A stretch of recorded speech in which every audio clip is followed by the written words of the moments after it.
The moment I opened my eyes, I realized I had been reborn on the very day of my coming-of-age ceremony.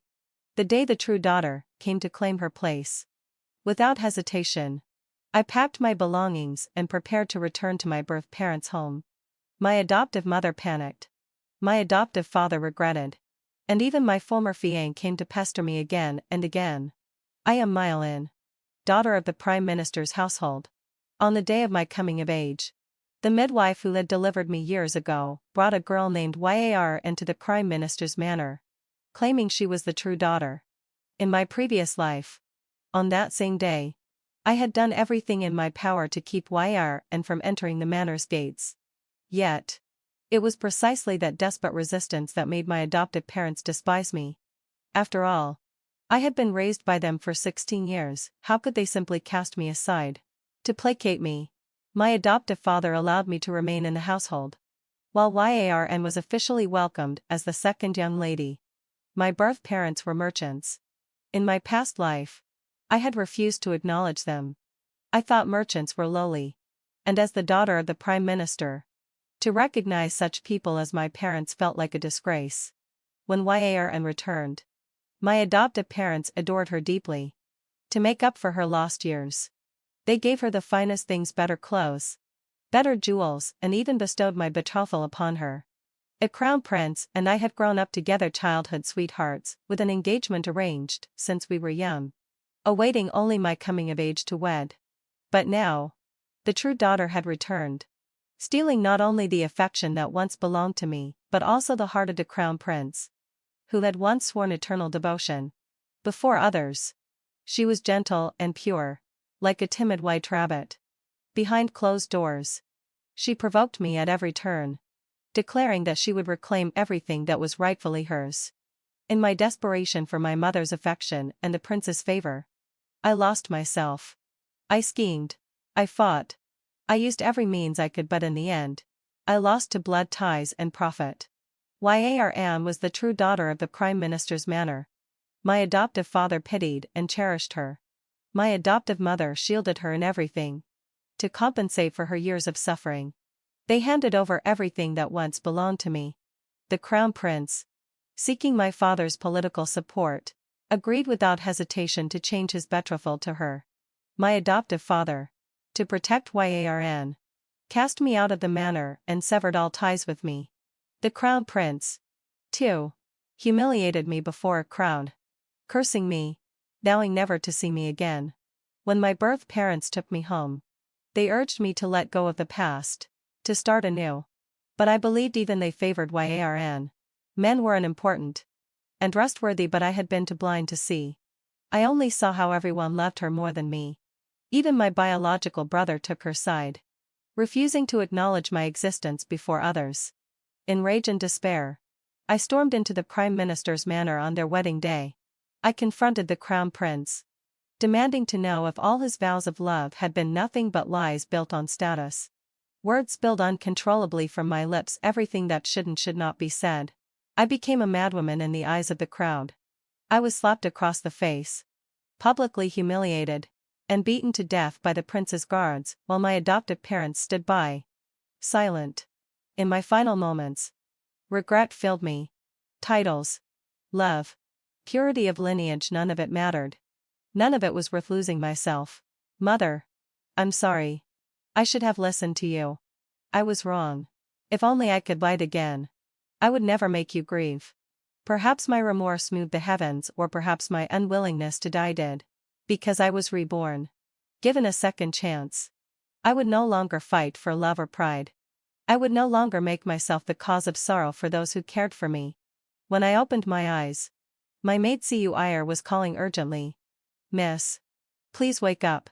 You can't sleep in today, it's your coming-of-age ceremony. Her face was bright with joy and pride. Everything had reset. She was still here. In my previous life, she had been sold to a brothel by Yarn for protecting me and died in bitterness. Tears filled my eyes as I hugged her thin frame, trembling, sobbing softly. Miss, you can't cry on such a happy day. You should be smiling, she teased, pinching my cheeks playfully. Today was my coming of age, the day the midwife would bring Yarn to the manor. If that was so, then I would give her this ceremony. See you ire. Stop fussing. Help me pack lightly, just a few sets of clothes. Nothing valuable. Why? She asked, confused. I patted her head gently. Be good. Help me pack. If you want to come with me, pack a few of your things too. The Prime Minister's lady was busy with servants, oblivious to my quiet preparations. By noon, the midwife indeed arrived, and by her side, holding the lost jade pendant from years ago. After some questioning, it was confirmed, Anne was their true daughter. I, Myelin, had been mistakenly taken home 16 years ago, while they were still discussing how to handle it. I slung my bundle over my shoulder and stepped forward to bid them farewell. Father, Mother, please allow me to call you that one last time. 16 years of kindness I can never repay.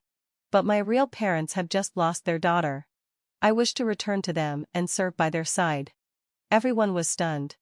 The true daughter had only just arrived, and here I was, leaving with my bag. Two outsiders. It would seem the Prime Minister's manner had treated me cruelly, driving me away in haste. The Prime Minister's lady panicked. How could she bear to let go of the daughter she had raised for 16 years? Myelin, are you afraid I won't love you anymore? You're my dearest child. How could I not love you? Please don't go. I beg you. My adoptive father, too, pleaded. Myelin, no matter who else comes home, you'll always be the Prime Minister's daughter. Your place in this family won't change. Stay for your mother's sake. Anne clenched her fists so tightly her nails nearly pierced her palms. Her hateful gaze burned into me, but I pretended not to notice. In my previous life, it was my greed for status and for the crown prince that led to my downfall. This time, I wanted none of it. I only wanted to live freely. Bowing deeply to the Prime Minister and his lady, I turned and left with Cuir. As I stepped out of the grand gates, I breathed freely for the first time. The sky was blue, the clouds white, the bustling streets alive with laughter and joy. From now on, I was the daughter of merchants. I could dress as I pleased, speak as I wished, and live without currying favor or bending myself for anyone's approval. My parents were merchants, and their property was a small tea house just outside the west gate of the capital. I dashed through the streets with Cuir, finally arriving at my parents' home. The house was nowhere near the grandeur of the Xian mansion, not even a tenth of its size. Yet it exuded warmth. My mother, Xianxia, was a woman of culture, and it was she who had taught Yarn everything she knew. In my previous life, I despised this family. I thought them mere merchants, unworthy of a Xian mansion daughter. Yet now, the first time I stepped through their door, tears streamed down my parents' faces. I threw myself into my mother's arms, sobbing uncontrollably. If I had been more understanding in my past life, my mother might not have withered away in sorrow, my father might not have collapsed under despair, and my brother might have avoided falling into traps set by others. After a long while, I let go of my mother and helped wipe her tears. She drew me aside and asked softly, "What is your name?" "I'm Myelin," I replied. "Oh, Myelin, that's a lovely name," she said. My father chimed in. "Our Myelin is not only well named, but also beautiful, just like your mother in her youth." My mother, like a young girl, pouted gently and playfully tapped my father, a rosy flush of shyness coloring her cheeks. From their interaction, it was clear how deeply my father adored her, their bond strong and tender. Their way of relating to each other was something I'd never seen in the Xiang mansion. There, the Xiang madam had raised me to obey all rules of a wife, to study the injunctions and teachings for women, to treat the husband as heaven itself. But my parents were the opposite. My father's happiness was intertwined with my mother's joy. He would do anything for her. They supported and helped each other, living a life of harmony. The man tilling the land, the woman weaving. It was a life I longed for. We chatted in the front hall for half an hour before a dark-haired, handsome young man hurried in. I recognized him, my elder brother. He had inherited my father's business and spent his days running errands and deals. His ambitions were greater than father's. He wanted to expand into tea, silk, and more. My father, on the other hand, only wished to maintain their tea house in the west of the city. Content as long as there was food on the table. Before he even appeared, my brother Zihefan's voice called out, "Father. Mother. I bought some new furniture and things for the girls' room. Later, we'll clean up the old wing where grandmother used to live. And she can move in." Then he noticed me sitting by mother's side. He looked astonished. "You're my sister?" He reached out to take my hand. Hesitated as if reconsidering. Wiped his own hand. And then tried again. In the Xiang mansion, etiquette forbade me from touching a man's hand casually, even my own brother. But here, we were ordinary citizens, unbound by rigid rules. Boldly, I stepped forward and embraced him. My voice trembling as I cried, "Brother." Zihefan froze, stunned by my action. Then he led me to mother's side and asked gently, "Sister, would you like to stay in Yarn's old room? Or should we prepare a new one for you? If you prefer her room, I'll replace anything you dislike." What a doting brother. How had I missed this in my past life? Or was it my own fault for being blind? Clearing my throat, I said, "Brother, I don't want her room. I want my own." "All right. Wait here. I'll have it prepared immediately." With that, he strode off without a backward glance. In my previous life, I had been stubborn, never noticing the people around me. Now, in just half a day, I had become familiar with my parents. My brother spent the afternoon in the back courtyard, clearing out Yarn's belongings. Now they were just her old things, and discarding anything she had used. Before dinner, he took me to see the room he had prepared for me. It was beautiful. Some things weren't as precious as those in the Xiang mansion, but they were chosen with care, and I was delighted. A brother like him, what more could a sister ask for? Days passed peacefully.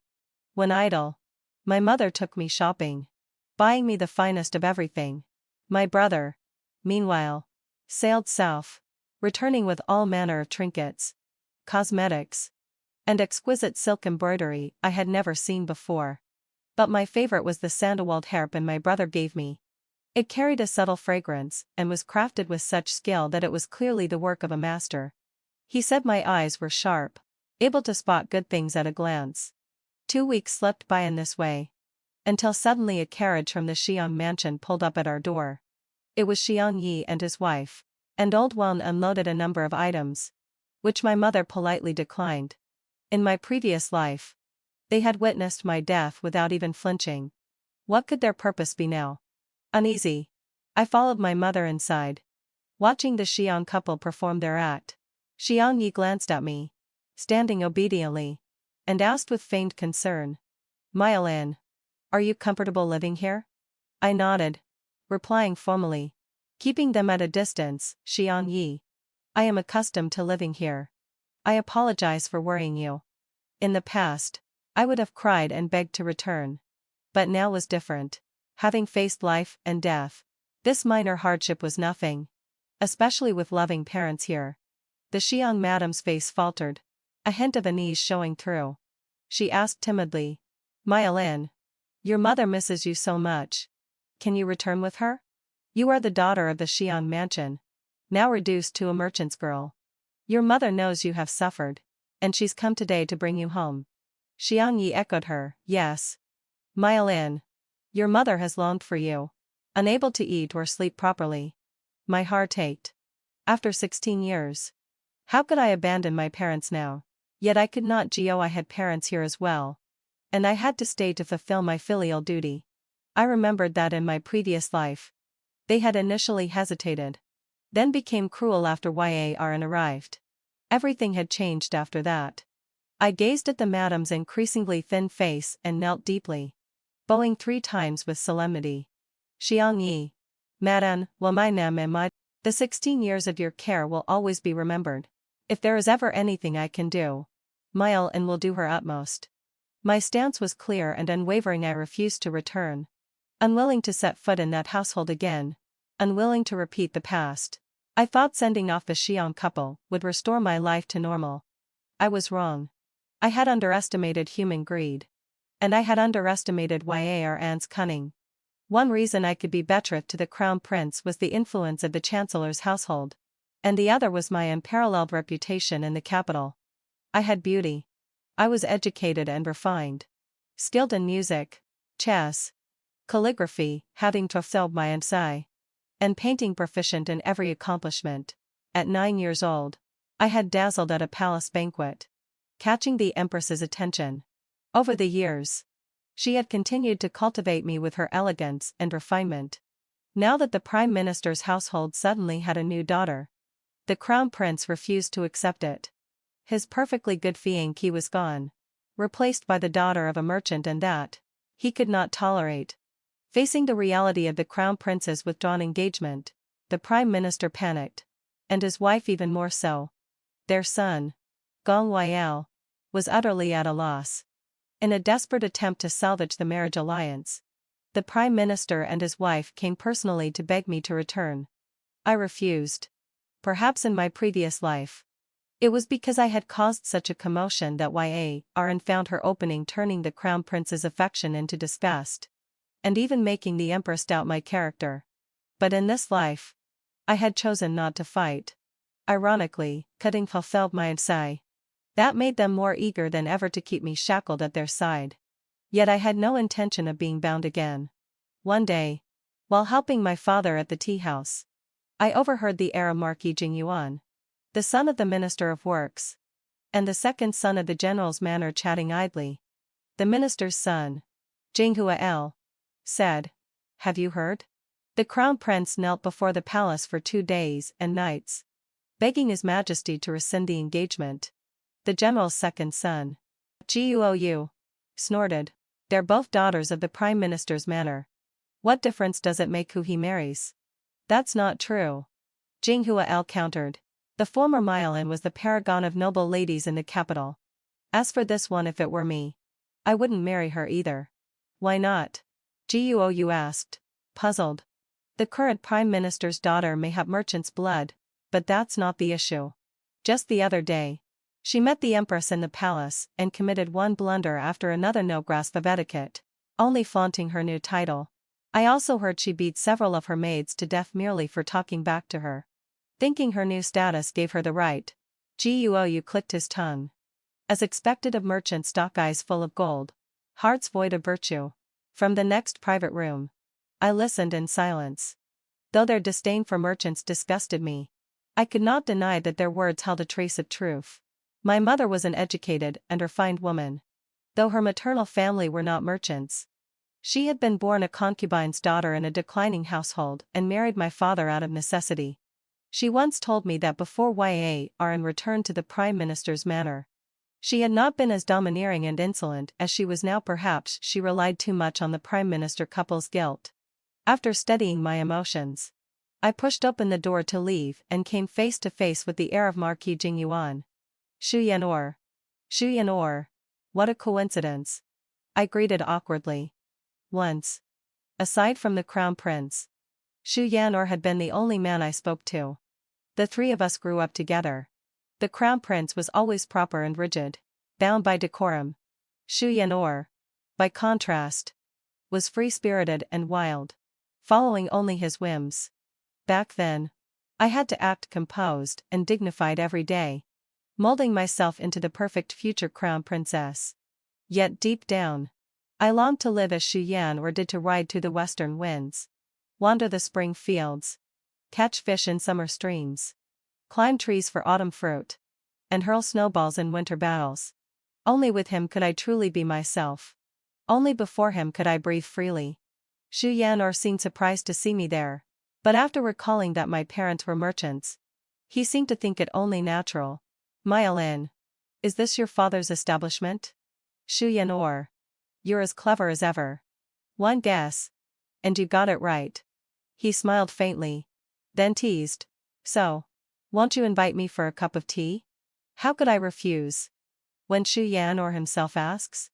I replied with a grin. I went downstairs and told the attendant to brew a pot of pre-rain Longjing tea and send it to a private room upstairs, along with some pastries. Longjing is a green tea. Too much of it can upset the stomach, so I made sure to bring something sweet to balance it. Xu Yan or was as relaxed as always, half reclining on his chair, his gaze following a lone wild goose flying south beyond the window. Following his eyes, I softly recited, "Who sends the brocade letter through the clouds? When the geese return, the moon fills the western tower. Xu Yanor. Who are you thinking of?" He turned to me and laughed. "Myelin. Do you really think a man like me idle, reckless, aimless would have any lady fancy him?" I poured him a cup of tea and teased. "What's this? Is Xu Yan or feeling insecure now? Where's the confidence you used to have? Your merits could fill a book." Before I even finished, he sputtered out his tea, staring at me with an expression I couldn't quite read, somewhere between confusion and sorrow. After a long pause, he finally asked quietly, "Myelin, now that your engagement to the crown prince has been annulled, have you thought about what comes next?" "No," I said firmly. "I think I can live my whole life alone. I need neither husband nor child." For the first time, I saw a flicker of emotion I couldn't name in Xu Yan or's eyes, something that made my chest ache faintly. Perhaps it was the bond we shared since childhood. In my past life, I had never known this feeling. After a long silence, he said softly, "Myelin, if one day you decide you want to marry, and can't find anyone suitable, would you consider me first?" Did he like me? Or was he merely offering companionship out of affection? I thought he must be joking. After all these years, how could he harbor such feelings? If he did, why hadn't he shown it before? Without thinking, I blurted out a single word, "All right." The moment it escaped, I panicked. I must have gone mad. But Xu Yan or just laughed, a bright, unguarded laugh that made even the sun seem warmer, the wind gentler. Somewhere deep in my heart, a quiet joy unfurled. Perhaps, after all, there was someone willing to walk 1,000 miles beside me. Women learn not only to read books, but to witness the vastness of mountains and seas, to lay freely, not trapped behind courtyard walls. I didn't know what the future held, but if I had to choose one person, perhaps choosing him was the best decision of all. That night, lying in bed, I thought of Xu Yan or's words, of our childhood days together, and an unconscious smile curved my lips.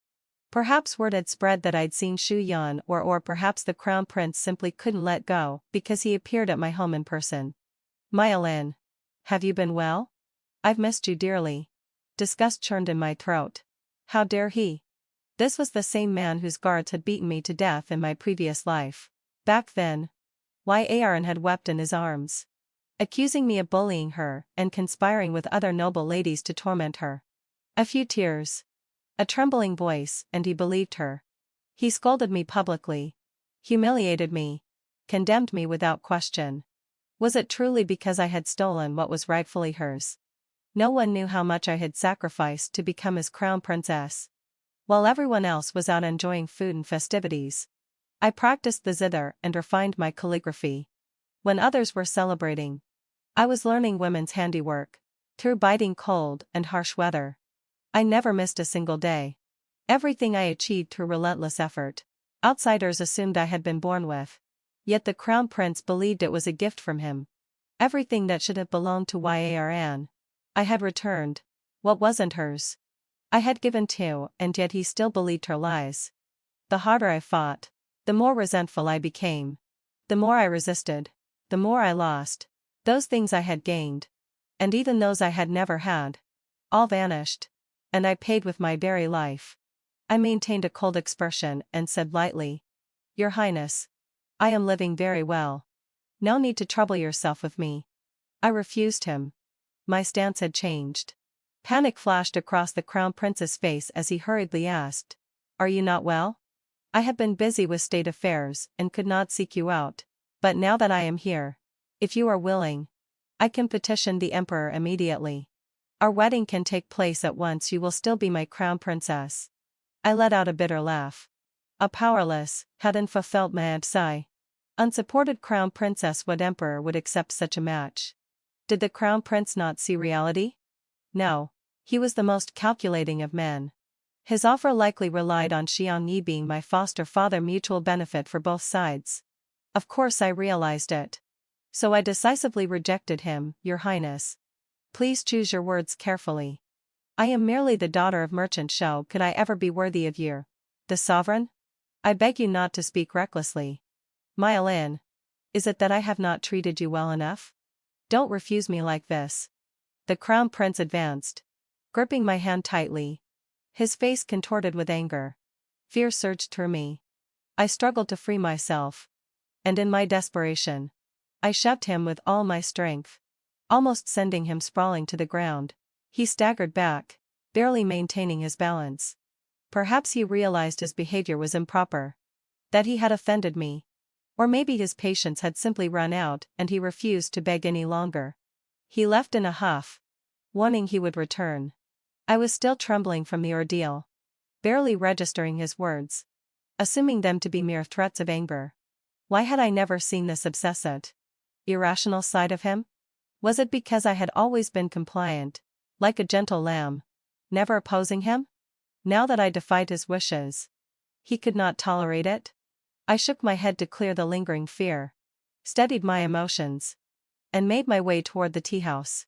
Since the last time Xu Yan or had visited me there, he had come nearly every day. Today, I ran into him again.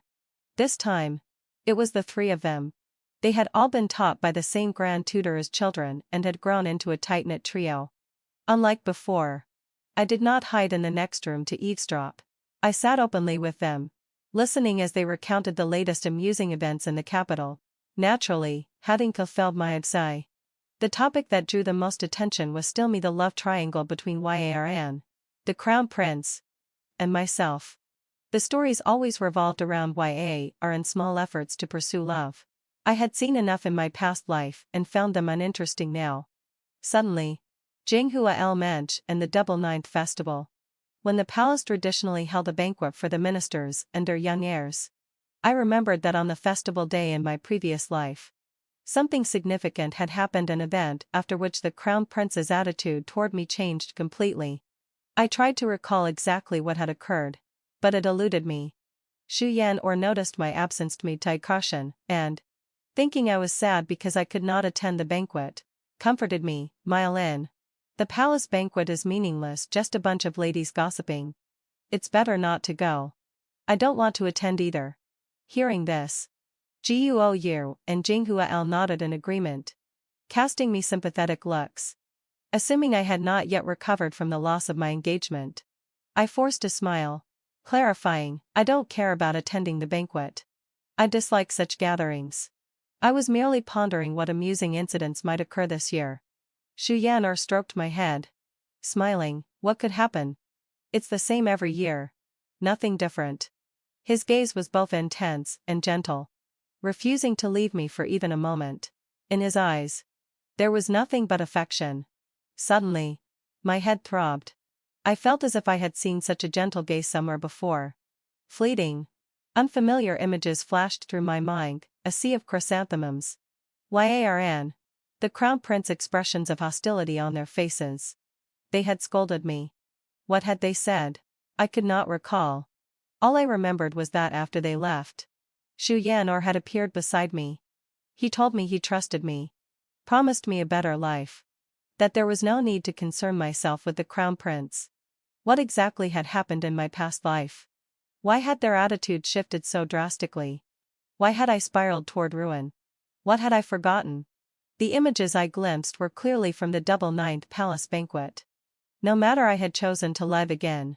So why dwell on the past? Xu Yan Guo and Jinghua El all noticed my earlier gesture and the abnormal expression on my face. Concerned, Xu Yan asked, Mylin. What's wrong? I shook my head. Nothing. Just recalling something. Really, hadn't my say. It's nothing. Seeing me return to normal, they relaxed and continued their conversation. By evening, Jinghua El and Guo returned to their residence, leaving only Xu Yan and me in the room. He stared at me silently for a long while before asking, Mylin, do you still think about your engagement to the crown prince? If so, I can help you. I froze, stunned. Why? I asked. I didn't understand why Xu Yan asked that. A heaviness settled in my chest ever since I left the Prime Minister's manor.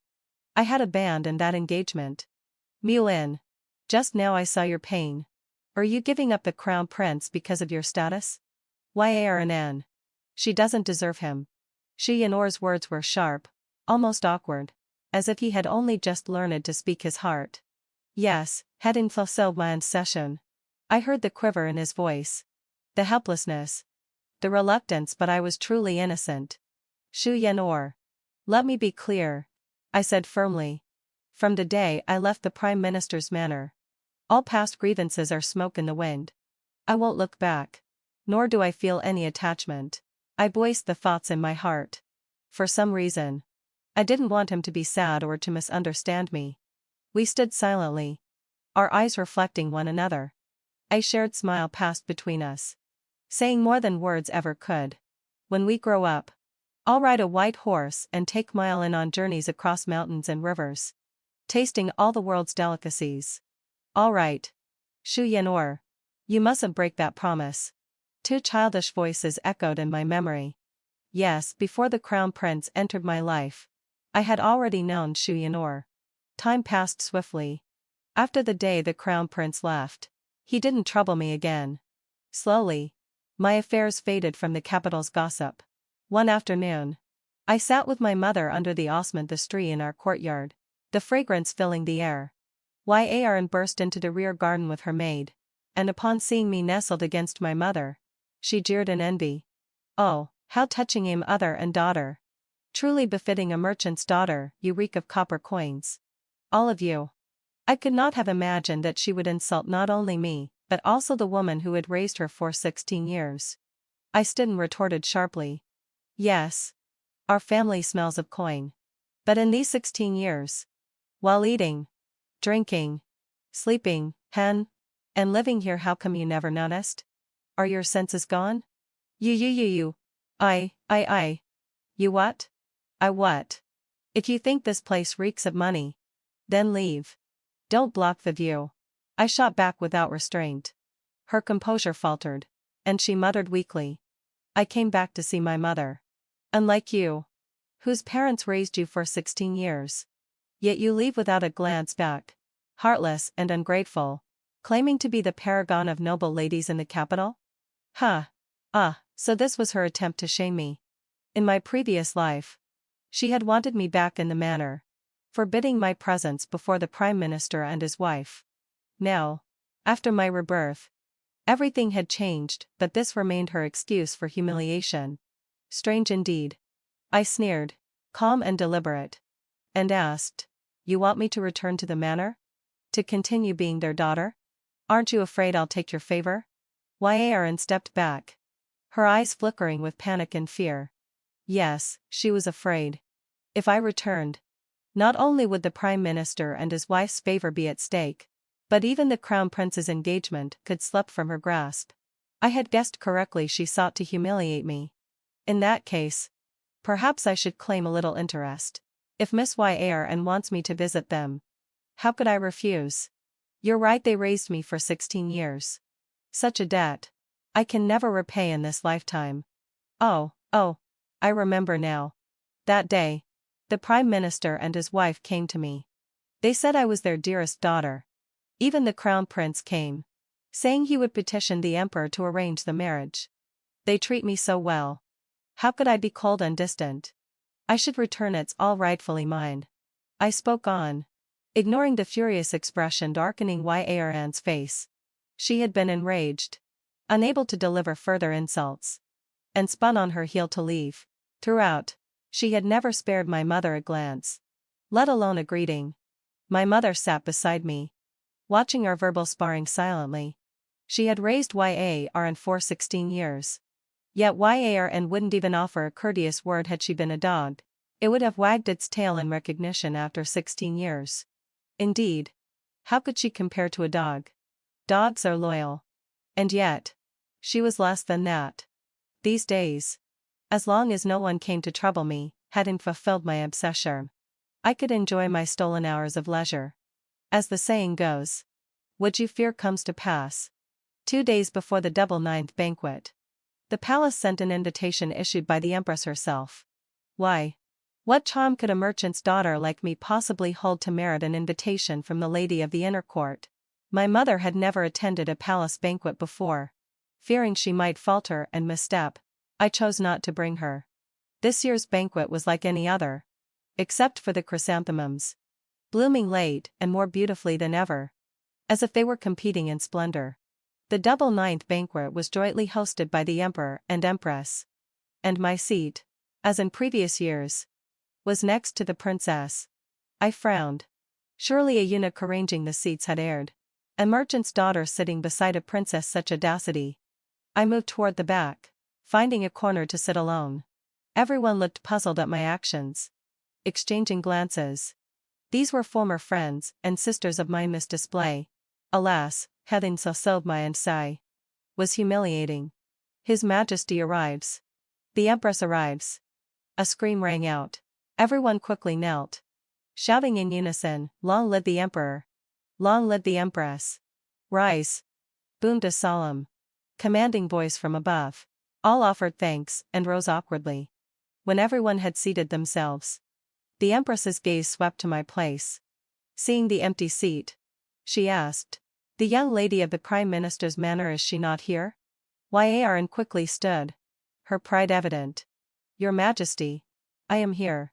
The Empress glanced at her, shook her head, and said, "I know. You are the daughter the Prime Minister later reclaimed."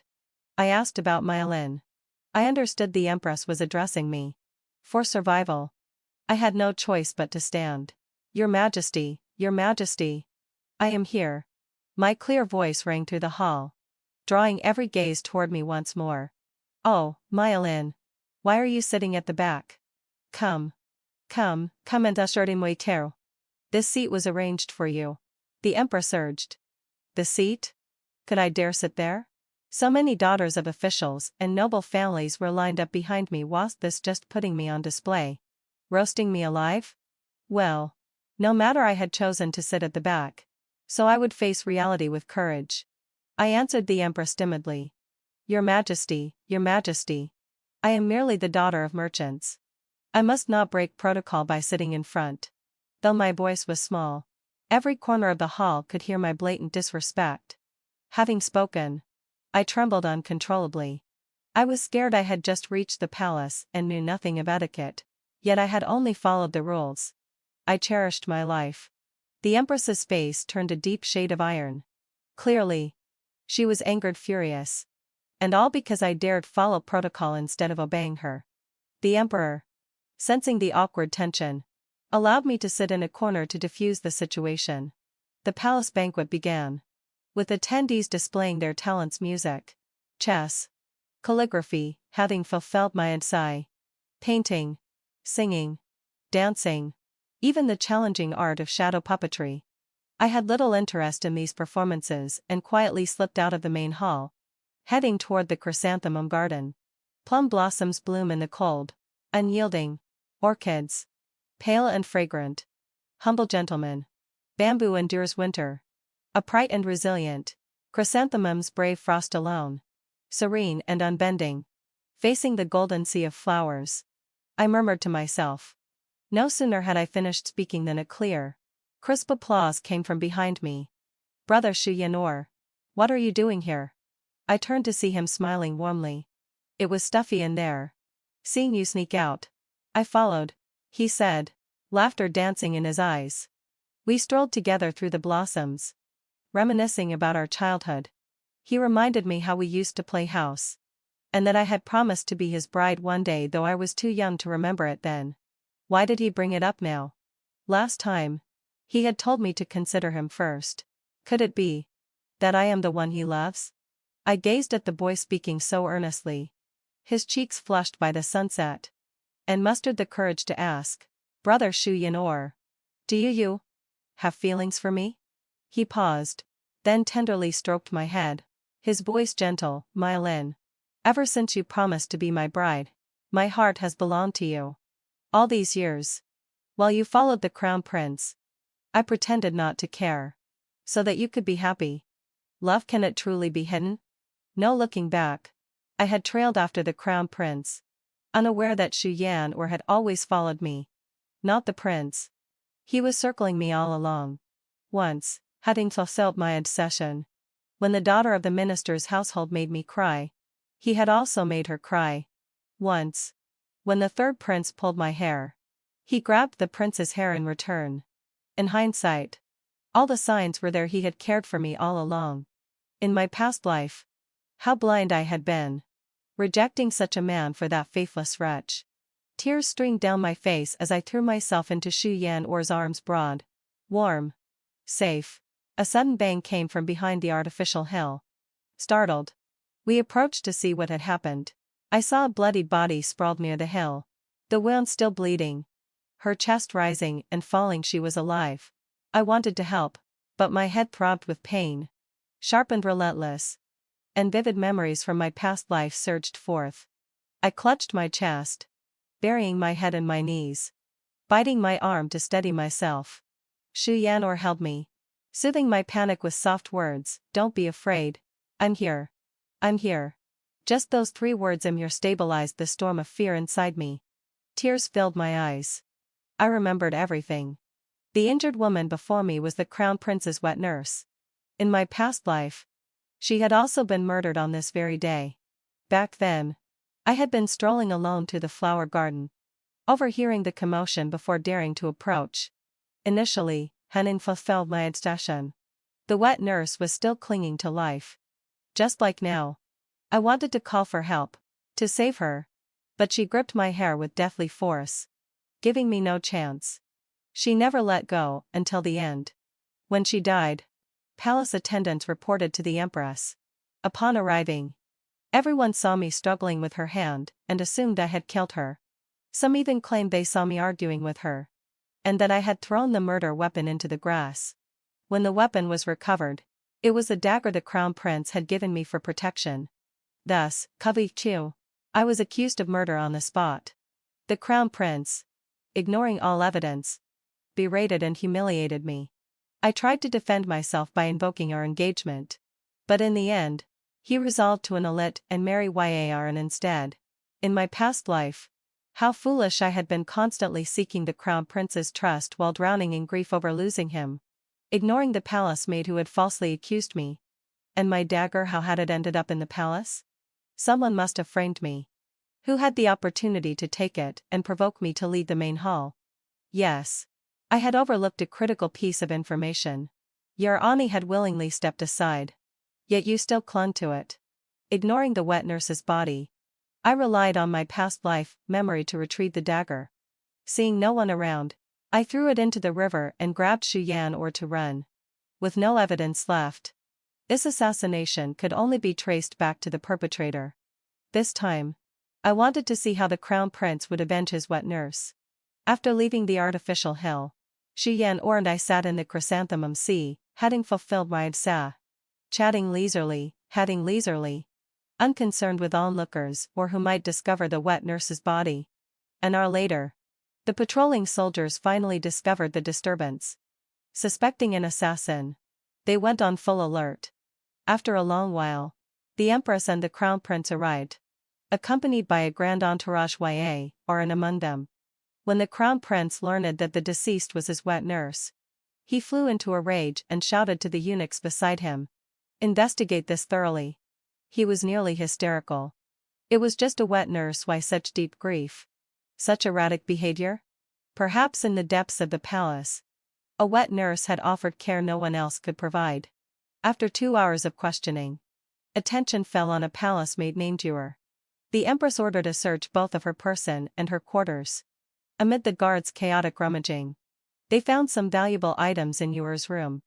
There were quite a few, including to bestowed by imperial decree. Yor panicked. She dared not implicate Yarn. And in her flustered state, she pointed a finger at me. In my previous life, I had been too attached to the crown prince, too reckless, and it had cost me dearly. This time, I would not be so foolish. Before I could even speak to defend myself, Xu Yan stepped in front of me. We left the hall together. Mylin and I. After we left, we stayed outside, enjoying the flowers. Yor, The palace maid froze. She had dared to accuse me, she couldn't possibly also accuse the heir of the Jingyuan marquis. That would seal her fate. She fell heavily to her knees, stammering. It was the young lady of the Prime Minister's manor who ordered it. The imperial items in my quarters can prove it. At the mention of Yarn, the Prime Minister's wife staggered back to steps. Just moments ago, when Yer had pointed at me, she had maintained composure, but now, with her own daughter implicated, panic took hold. I observed the flustered reaction carefully. I admit, my heart sank. Blood ties always carry weight, even over affection. The Empress examined the imperial items and ordered the eunuchs to verify the records. Soon, Manado Lo Sai. It was confirmed, these were gifts from the Emperor to the Prime Minister's manor. Yarn, sensing her exposure, hurriedly tried to defend herself. No. It wasn't me. Mile-in did it. She even brought me the imperial items. Her voice wavered with tears. I knew she was close to breaking. Since she had so boldly tried to pin this on me, I would not let the lesson pass unacknowledged. Calmly, cutting Fosseld my Sai, I explained. Your Majesty, when I left the manor, I took only a few personal garments. I did not take any other items. Moreover, these 2 items were locked in the storage. Without the madam's permission, how could I have obtained them?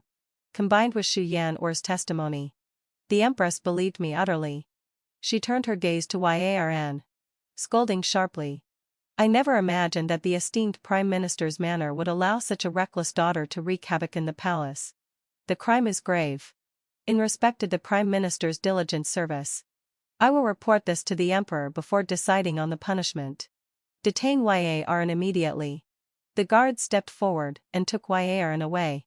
On the way, she struggled and threatened that the Prime Minister would rescue her and that those who detained her would suffer in turn. With a final decree, Yarn was escorted away by the imperial guards. The Prime Minister's wife scrambled to my side, clutching my ankles, sobbing. Mile-in, you have a close relationship with the Crown Prince and the Empress. Go plead for Yarn. It's the least you can do to repay the 16 years of her motherly care. I thought to help her up, reasoning that matters could be negotiated slowly. But she refused stubbornly, desperately. Her hysterical cries drew the attention of onlookers, and the Empress's gaze fixed on me. Yes, I could appeal to the Empress, but at what cost? I had only just gained her favor in the hall. If I went to petition now, what price would she demand? The Empress's cold gaze held a faint, barely perceptible disdain. I steadied myself and considered the situation. A recently reclaimed daughter from the Prime Minister's manor, how likely was it that palace maids could easily be bribed? Even if so, why had the patrolling soldiers taken so long to discover the plot? There was clearly a hidden hand pushing events forward, but was it meant to eliminate me? Were the Prime Ministers to daughters?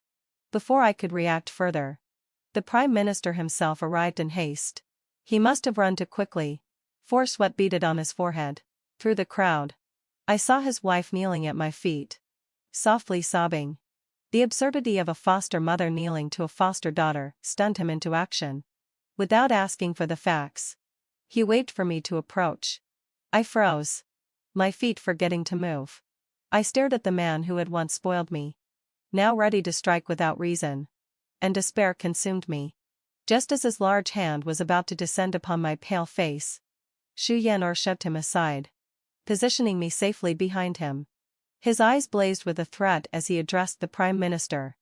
I honor you, Prime Minister, not out of fear, but for your service to the court, and for raising Mile-in for 16 years. If you dare lay a hand on her, I will repay tenfold, no matter the cost. Xu Yan'or's words were commanding, and warmth spread through me, dissolving the disappointment I had just felt. Anger and a feral protectiveness radiated from his brow, a side of him I had never seen. I had never imagined he would go to such lengths for me. Autumn winds whispered, the sky high and clear, carrying the scent of chrysanthemums and fruit. The sun slowly dipped toward the horizon, painting a crimson hue across the sky. The Prime Minister shook his trembling right hand, glared at me, then turned to the Empress with a fawning tone. Your Majesty, there is still something suspicious about the young lady's matter. I beg your majesty to investigate and restore her innocence. Xianxia second to none. With disciples and influence stretching across court and country. Yet even he had to report back to the emperor. The empress, realizing this, simply nodded and led her party away from the battlefield. Once she departed, the princess followed, casting a provocatively sharp glance at me before leaving. The princess's birth mother was the empress herself, which meant every word and action of the princess was tacitly approved by her. So why would the empress want to remove her? She was merely the daughter of merchants. The crown prince, being the empress's adopted son, was closest to his wet nurse. To kill her was to strike at the prince's very heart. Anyone who harmed her became his enemy. But how did this relate to the empress targeting me? I could not understand. Why was all of this happening? Xianxia escorted me home. And by evening, I returned to my room, heavy with thought. My brother and mother, worried about my health, pressed Xianxia with countless questions about the palace banquet. Had they not asked, I might have been spared. But when they did, the revelations were startling. Listening to Xianxia's recounting, my mother was shaken, her face pale with fear. My brother, worldly and well-informed, acquainted with children of officials, had already heard rumors about my engagement. Xianxia's brief explanations gave him a clearer picture. My brother had some dealings with the imperial uncle's illegitimate son, Yang Zhong, who had mentioned that the empress intended to place his eldest legitimate sister in the palace as crown princess. Now that my engagement with the crown prince had been annulled, and he refused to marry Yan, the empress's niece had a golden opportunity. But the crown prince adamantly refused to marry the empress's niece, petitioning the emperor to restore our engagement instead, which infuriated the empress. Hearing this, Xianxia understood immediately. And as I listened to my brother, the truth began to crystallize in my mind. Today's events, seemingly aimed at removing me, were in fact meant to remove both Yan and me, while also forcing the crown prince to abandon hope of marrying me, and accept the empress's niece instead. Single plan achieving three aims. How cunning the empress truly was. In my past life, I had been manipulated by so many. I had thought it was my recklessness that brought death upon me. Now I realized I had been a pawn in a political game. In the past, I had no escape. Now that I knew everything, could I still avoid it? Xianxia's easygoing nature quickly won my brother over. They became fast friends. My mother liked him too, even insisting he stay for dinner. Yan was soon released. The one who had died was a servant. The emperor paid it no mind. He would not risk offending the chancellor over a mere underling. In the crown prince's dimly lit study, flickering candlelight revealed his face twisted with rage, his eyes full of bitterness. The secret guards had just reported that the wet nurse's case was more complicated than it appeared. These days, Yan had frequently visited the princess's quarters, and the crown prince had pieced much of it together. His wet nurse had been killed at someone else's hand, and yet his father had let the perpetrator go. Only the chancellor's plea, having fulfilled my upset, and perhaps some word from the crown prince's eldest sister, had prevented immediate punishment. Good. Good. Good. The crown prince laughed maniacally. So all of this had been sanctioned by his adoptive mother. No wonder, she seemed so composed during the day, orchestrating events exactly as she planned. She had only miscalculated one thing. She had not anticipated my being with Xianxia. After the banquet, I hinted to Xianxia that as long as I remained unwed, trouble would continue to seek me out. Persuading his parents, he soon secured my formal betrothal. With parental approval, matchmakers, and the 3 letters and 6 rights, Xianxia and I were officially engaged. On the day of our engagement, I wrote a letter to be delivered to the chancellor's household. They were my foster parents, and their kindness in raising me outweighed all grievances, no matter the past or how they had wronged me. On this special day, I wanted them to know. Unexpectedly, the crown prince appeared, speaking the same empty words of love and longing as before. Watching his hypocritical face, I understood that he was simply unwilling to accept my departure without a fight. This man's nature was base. The less I showed care, the more he valued me. In my past life, I had held him in my hands, Yet he could not see. After sending him away, the Marquis of Jingyuan sent over gifts and the official marriage documents. Xu Yanor and I inscribed our names on them and had them delivered to the government office with the seals affixed. My betrothal was settled. The wedding set for 2 weeks later. My mother busied herself preparing my attire from head to toe, crafting every piece herself, including the bridal gown. Everything between Xu Yanor and me was now set in stone. Yet, one morning just a few days later, the doors of our home were violently struck. Bang. Bang, Mudado lo sai. Bang. Cuir opened the door to find Lemore, drenched in blood, collapsed on the threshold. Lemore had been a caretaker for me since childhood, serving the Chancellor's wife. Seeing her now, covered in blood, panic surged through me, and I hurried to carry her inside. Half an hour later, she regained consciousness. Trembling as she gripped my hand, Master Xion, Madame Mud, young master, and Miss Yar are dead. The news was truly shocking. I could not fathom why it had happened. Overnight, nearly an entire household had been wiped out. I steadied my emotions. As the Prime Minister's foster daughter, it was my duty to return, tend to the dead, and pay respects. Though the Gong Yl family had other branches, I considered this my way of repaying 16 years of their care. When Cuir and I arrived at the Prime Minister's manor, officials from the Ministry of Justice were handling the bodies. 6 or 7 members of the household had perished. Only Lemore had survived. As for Yarn, she had been violated to death. Who could have been so ruthless? With the manor destroyed, my own wedding was delayed. Xu Yanor not only supported my vigil for the Prime Minister but also accompanied me, honoring their family together. The truth behind the massacre eluded even the Ministry of Justice, and fear rippled through the capital. Thinking of the weight of past events, I sensed the present path diverged sharply from my previous life. A major incident was imminent. I discussed it with my brother, and we decided to send our parents to Jianghan for safety. Xu Yanor, heir of the Jingyuan Marquis, was determined this time. I would not shy away. I would face whatever was coming alongside him. The calm before the storm was eerily oppressive. Xu Yanor and I sat in a tea house, talking about recent changes in the palace, when suddenly a covert agent appeared, whispered something in his ear, and vanished. Xu Yanor drained his cup and turned to me. Grade, the Crown Prince has mutinied. Since his departure that day, Xu Yanor had left a few secret guards to protect me, while he joined the effort to quell the rebellion. The war raged for over 10 days. One night, I heard the clash of swords outside and panicked. Half an hour later, the Crown Prince's wooden commander captured me. Blindfolded and gagged, plunged into darkness. I had no idea where I was being taken. The surroundings were unnervingly quiet, even eerie. After an indeterminate time, I was brought to a vast plaza, crowded with people. The sun scorched down, and a blade pressed against my neck. Mile in. Mile in. Xu Yanor's voice called from afar. I struggled, but my bindings were tight. We traversed a long path and climbed steep steps before halting. The blindfold was removed, as was the gag. My eyes, long shut, squinted painfully under the harsh sunlight. Before me stood the Crown Prince. His face pale, his body riddled with wounds, his garments soaked in blood. Stubble had grown long, and the dark bruising beneath his eyes could not be concealed.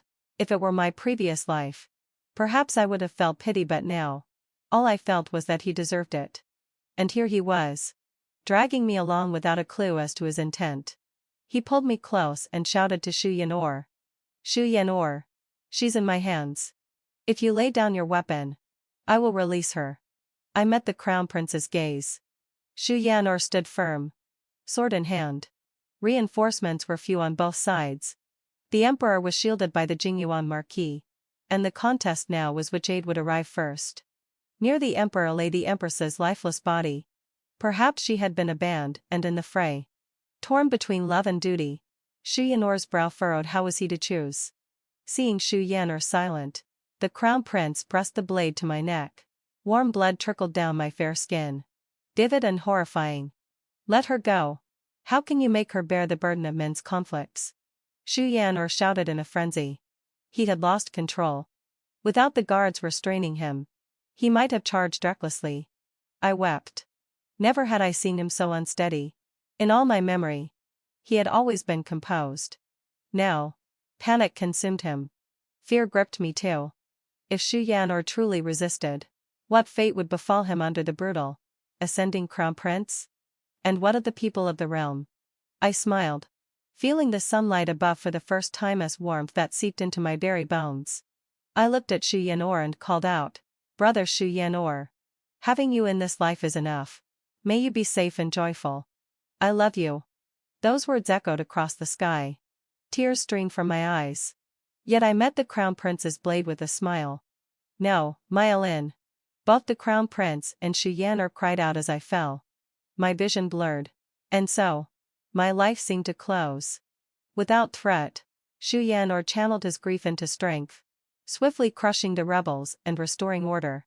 When I awoke 3 months later, Xu Yan'er had been at my side each day, reading me countless stories. Each day a new tale. My brother too, wherever he went, brought back fresh gifts. Even if I had not awakened, they would have prepared these for me. The year had turned. On the day I awoke, Lantern Festival, the 15th day of the first month, celebrations rang throughout the city. Xu Yan'er read to me in my chamber. And listening to his voice, tears slid down my cheeks. The first person I saw upon opening my eyes was him. We smiled at each other. A quiet, shared joy. Fortune had spared me from the crown prince's blade, just excessive blood loss. Nothing more. Later, Xu Yan'er and I wed, together with my brother. We journeyed far and wide, traversing the realm and witnessing all its splendor. "Daisy, let's get a divorce." Daisy was hanging military uniforms in the yard when she heard those words. The clothes she was holding slipped from her hands and fell to the ground with a soft thud. She turned around and saw the man standing at the door. His tall, upright figure was dressed in military attire, the stars on his epaulets glittering under the sunlight. This was her husband, Colonel Adrian. "What did you say?" Daisy's voice trembled. Adrian stepped forward, his gaze complex as he looked at her. "I said, we're getting a divorce." Daisy felt a buzzing in her head, as if struck by lightning. The memories of her past life surged in a tidal wave. This man had said the same words to her, in the same place, with the same tone. Back then, she had begged him in tears, asking why. He said it was to protect her, that someone in higher authority was out to get him, and that getting divorced would spare her from being dragged into it. She believed him, foolishly going along with the charade of a fake divorce. But less than 3 months after their divorce, he married the daughter of the political commissar of his division. That woman was younger, more educated, more eloquent than her. And she, a woman from a rural background with only a primary school education, was cast aside with nowhere to go. She had wandered for 10 years. Hearing that Adrian had risen through the ranks, becoming a division commander, a corps commander, and eventually the deputy commander of a military region. And she died in a car accident at the age of 42. When she died, she thought to herself, if she had the chance to do it all over again, she would never believe that man's lies. To her astonishment, fate had indeed given her that chance. "Why do you want a divorce?" Daisy asked, her voice unusually calm. Adrian was taken aback by her reaction.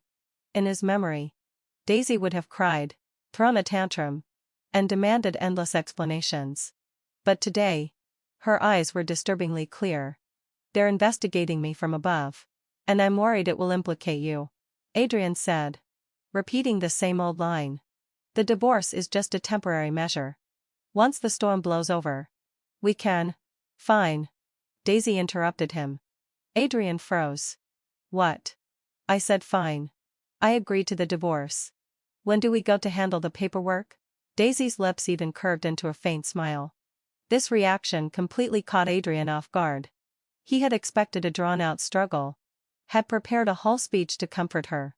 But she agreed so quickly? You really agree?" Adrian asked, disbelieving. "Of course. I'm not unreasonable," Daisy said with a smile. "Since it's for my own good, how could I hold you back?" A strange feeling stirred inside Adrian.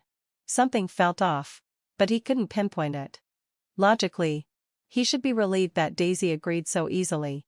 But why did he feel empty inside? Well, then let's go tomorrow to take care of it, Adrian said. All right, Daisy nodded. But there's a condition. What condition? The house was bought with my dowry money. So it stays with me after the divorce. And you give me 1,000 yuan as compensation for all these years. 1,000 yuan in 1975 was no small amount. It was equivalent to several months of Adrian's salary. Daisy, you're asking for. Adrian frowned. What? You can't bear it? Daisy sneered. Adrian, I've been with you for 5 years. From a naive 18-year-old girl to a worn-out 23-year-old woman. For 5 years. I took care of you. Cooked, cleaned, and followed you everywhere for your promotions. Now you want to discard me. And you think giving me 1,000 yuan is too much? Adrian was left speechless. It was true that Daisy had sacrificed a lot for him over the years. And asking for 1,000 yuan didn't seem unreasonable. Fine. I'll give it to you. Adrian gritted his teeth. Agreeing. Daisy nodded in satisfaction. Then it settled. By the way, I heard the political commissar's daughter, Snow, has been coming to our division a lot lately. I heard she's a university student and quite attractive. Adrian's face immediately darkened. What do you mean by that? Nothing. Just making small talk, Daisy said with a faint smile. Anyway, once we're divorced tomorrow, who you marry has nothing to do with me. With that, she turned and entered the house, leaving Adrian standing in the yard, his expression dark as a storm was brewing. Inside, Daisy sat on the bed, her mind coldly mocking. Snow. In her past life, you became Adrian's bride just 3 months after the divorce. This time, I want to see if you'll get what you want. She rummaged through a wooden box under the bed and pulled out a small cloth pouch. Inside, it contained a few large notes and some change, along with several bank books. These were the private savings she had accumulated over the years. Money Adrian knew nothing about. In her past life, when she divorced, she foolishly left this money for Adrian, telling him it was for his travel expenses. This time, she wouldn't make the same mistake. 1,000 yuan, along with her private savings, would be enough for her to buy a small house in the city and start a small business to support herself. She remembered that the reform and opening up was just around the corner, and there would be plenty of business opportunities. As Daisy counted the money in her hands, she felt an unprecedented sense of relief. She thanked heaven for giving her a second chance. This time, she would live for herself. Footsteps from the next room signaled Adrian pacing back and forth. He was clearly troubled. Having spent the night unable to sleep, sensing something was wrong. Daisy's response had been too strange. She should have cried and begged. But instead, she was more composed than him. Daisy sneered coldly. This was just the beginning. The real drama was yet to come. Chapter 2. The next morning, Daisy got up early to pack her things. She packed her clothes and some important belongings into 2 suitcases, leaving everything else behind. Adrian watched her swift movements, and his discomfort grew. He hadn't slept well the night before, feeling something was off. Daisy's reaction was too unusual. She should have cried or shown reluctance. But instead, she appeared even more at ease than he was. You're really moving out? Adrian asked. Why not? After the divorce, would we still live together and make a joke of it? Daisy didn't look up as she continued packing. But where will you go? Don't worry about it. Daisy zipped up her suitcase and stood up. Let's go and take care of the divorce paperwork first. At the Civil Affairs Bureau, the clerk looked at their files with surprise. The man was a division commander, and the woman, although from a rural background, was quite beautiful. They didn't look like a couple who were getting divorced. Are you sure you want a divorce? The clerk asked. Sure. Daisy replied, answering before Adrian could speak. What's the reason for the divorce? Personality differences. Daisy answered crisply. The clerk glanced at Adrian, who nodded. The procedure was completed quickly, and their marriage certificates were cut in half. Daisy took the divorce certificate, feeling a complex mix of emotions. Outside the Civil Affairs Bureau, Adrian suddenly grabbed her arm. Daisy. I don't say anything. Daisy wrenched her arm free. We're divorced now. Let's part on good terms. Where's the 1,000 yuan you promised me? Adrian took out a stack of cash and handed it to her. Daisy counted it exactly 1,000 yuan. Thank you, she said, stuffing the money into her bag. Well then. Goodbye.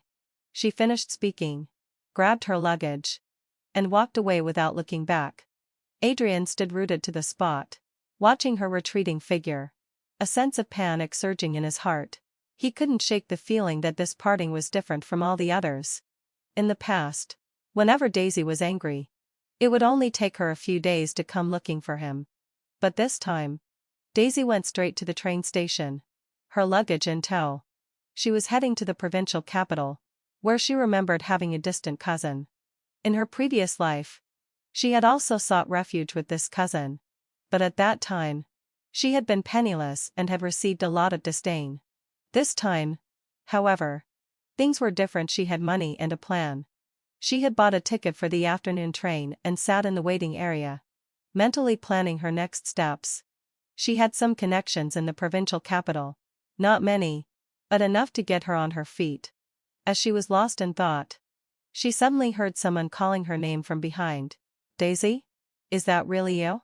Daisy turned around and saw a middle-aged man in a cadet uniform walking toward her. It was someone she knew. Victor, the chief of staff from Adrian's unit. Victor, Daisy said, standing up to greet him. Victor glanced at her luggage and then at her casual clothes. His expression puzzled. Are you going far? Where's Adrian? We got a divorce, Daisy said flatly. Victor froze. What? How did you two divorce? Personality differences, Daisy replied, sticking to the same line. No, Daisy. You two always seem to get along so well. How could you just divorce? Is there some misunderstanding? Victor asked, his voice full of concern. Daisy shook her head. No misunderstanding. It's a decision we've thought through carefully. Victor seemed like he wanted to say more. But at that moment, her train pulled into the station. Victor, I have to go, Daisy said, picking up her luggage. If Adrian asks, tell him you don't know where I went. With that, she squeezed into the crowd.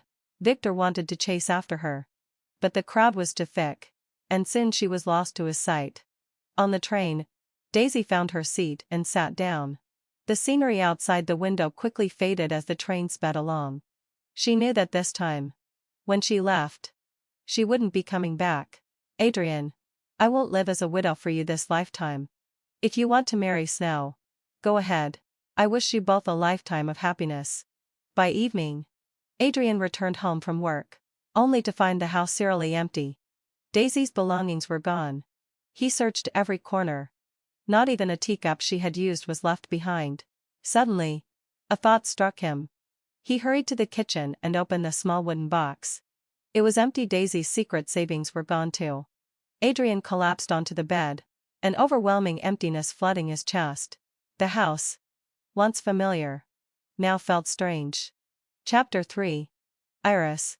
Daisy's cousin in the provincial capital lived in an old-fashioned tenement building. The apartment wasn't large, but it was well located, right in the city center. Daisy arrived after 8 in the evening, and Iris was surprised to see her. Daisy? What are you doing here? Where's Adrian? Iris opened the door and let her in. I got a divorce, Daisy replied straightforwardly. I want to stay here for a few days and find a job to settle down. Iris's eyes widened. A divorce? But you two seemed fine. It's a long story, Daisy said, sitting down. I won't stay here for free. Here's 30 yuan. As rent.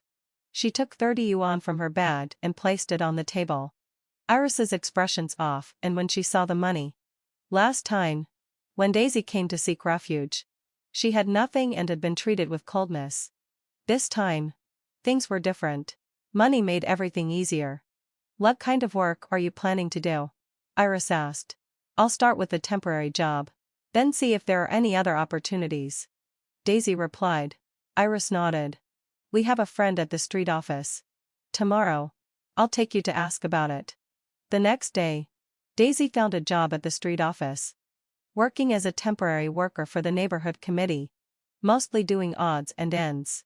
The salary wasn't much, only 25 yuan a month, but for Daisy, it was enough. Her real goal wasn't this job but using this position to learn about the market. She remembered that before long, the winds of reform and opening up would sweep through, and doing business would become legal. What she needed to do now was accumulate money and connections. After a week of work, Daisy discovered a business opportunity. There were many state-run stores on the street, but the selection was limited, and they often ran out of stock. Basic necessities like soap, laundry powder, and towels were in constant short supply. If she could get a hold of these supplies, she knew she could make money. Daisy began asking around and, by chance, learned that there was a small factory in the suburbs that produced these daily necessities but had trouble selling them, resulting in a stockpile. The factory manager, an honest man in his 40s, was skeptical when Daisy approached him with an offer to buy his products in bulk. "Little comrade, can you really sell all this?"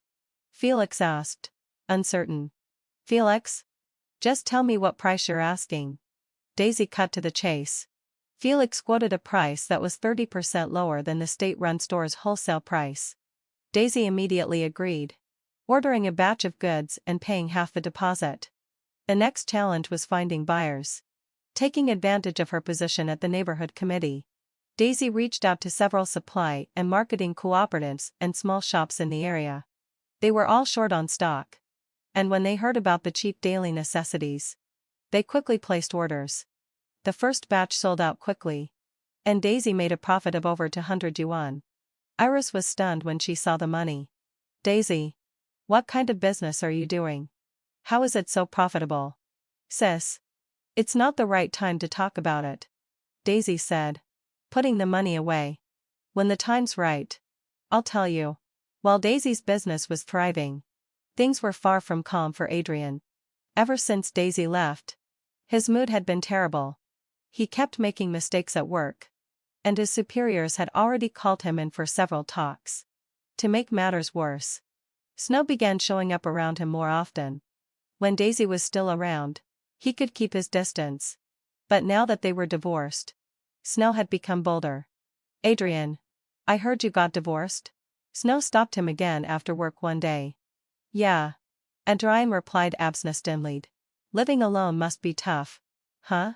How about I take care of you?" Snow said, her eyes full of shy expectation. Adrian looked at her, but his mind couldn't help but drift back to thoughts of Daisy.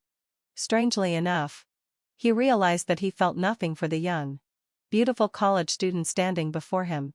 "I'm fine. I can take care of myself," Adrian said. Snow looked disappointed but didn't give up. "Adrian, why don't I cook you a meal tomorrow? It's Sunday." "No need," Adrian replied firmly. Snow bit her lip. "Adrian, are you still thinking about her?" "Thinking about who?" "Your ex-wife? A woman from a rural background with only a primary school education. What's there to think about?" Snow's tone was filled with clear disdain. "I'm a university graduate, much more educated than her. And I'm younger and more beautiful, too." Upon hearing this, Adrian suddenly erupted in anger. "Enough." His voice thundered. "Who Daisy is doesn't give you the right to comment on her." Snow was startled by his outburst, and tears instantly filled her eyes. "Adrian, you and I will sigh. You're shouting at me?" "Yes. I'm shouting at you." Adrian glared at her coldly. "Don't come to me again. I have no feelings for you." With that, he turned on his heel and left, leaving Snow standing there in tears.